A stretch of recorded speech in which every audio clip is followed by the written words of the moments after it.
Good morning. Ngasigi yumzakation numit ko. Yumzakation numit ahambada akhoi number harasne ko. Number se 104 lere aduga color dana green color gumba kai gumba do minus na bibi are ko yumzakation numit kise. Aduga amana chak thongba na sum keno mahapo ana asang machugi pot tulsi manani khangde elaichi ni khangde admaina happy roko yumzakation numit se. Do ahambada khoi card ki message se yenga se card hum ko tong dusra ko.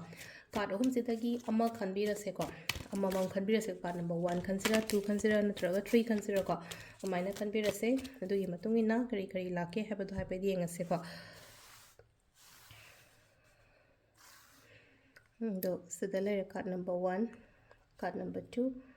aduga card number 3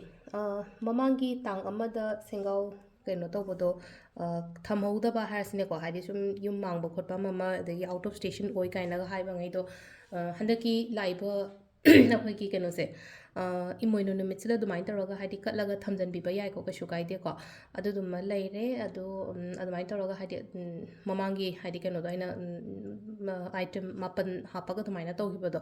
adu numit to biba yai ko hadi kram kanda tawba yage hangak pan nang hodaba natraga hadi keno aina se hadi yum mangba khopa yaugiba gi dain to hodian har pa adu numit to biru ko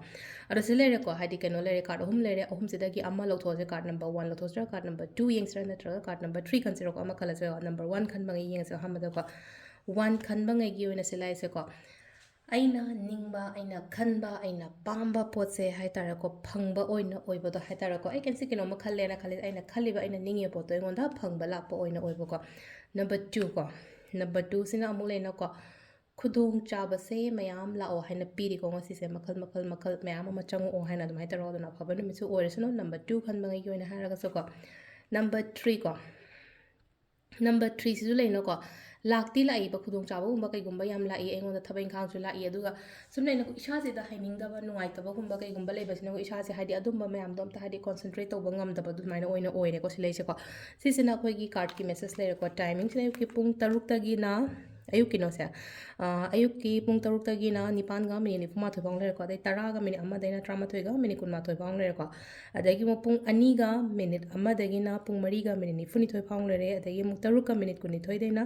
trama thoi ga minute kun ma thoi bang le ko adagi amma na ani ga minute nifuma thoi daina mari ga minute kun ma thoi pawa nu alam dai gi sina